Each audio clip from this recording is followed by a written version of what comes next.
recurring symbol, part of the perennial philosophy which he calls the axis mundi, the central point or the highest mountain, the pole around which all revolves, the point where stillness and movement are together.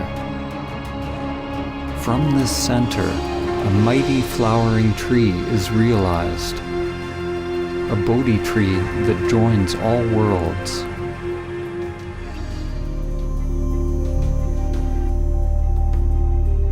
Just as a sun gets sucked into a black hole, when you approach the great reality, your life starts to revolve around it, and you begin to disappear.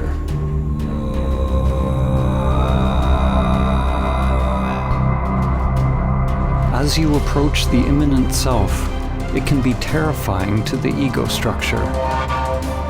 The guardians of the gate are there to test those on their journey. One must be willing to face one's greatest fears, and at the same time accept one's inherent power, to bring light to the unconscious terrors and the hidden beauty within.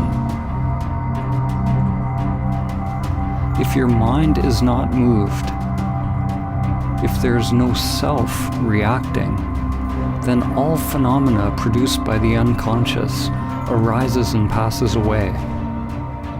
This is the point in the spiritual journey where faith is most needed.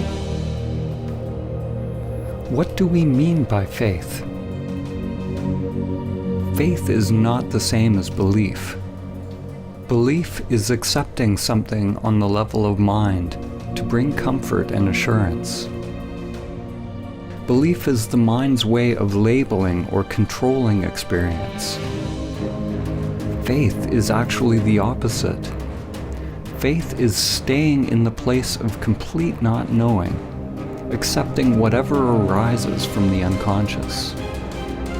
Faith is surrendering to the pull of the singularity, to the dissolving or dismantling of the self in order to pass the gateless gate.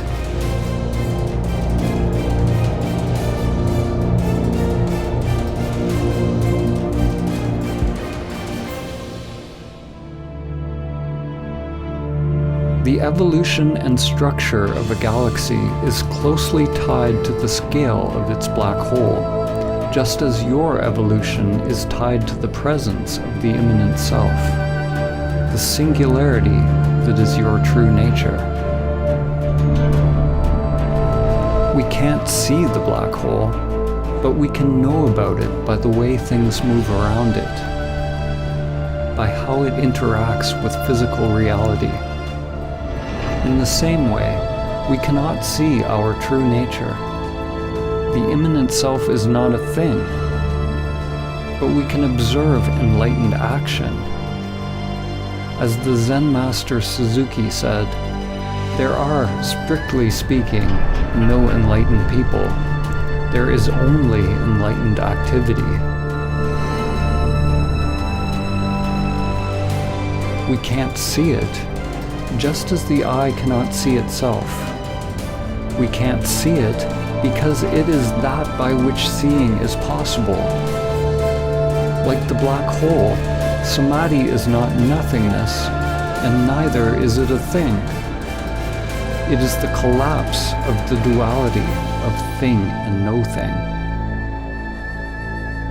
There is no gate to enter the great reality, but there are infinite paths. The paths, the dharmas, are like an endless spiral with no beginning and no end. No one can pass the gateless gate.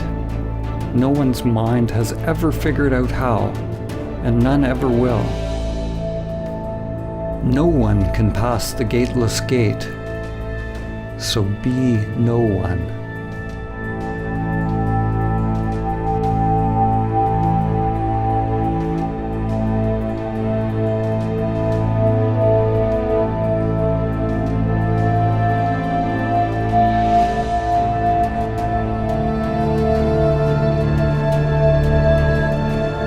Samadhi is the pathless path, the golden key.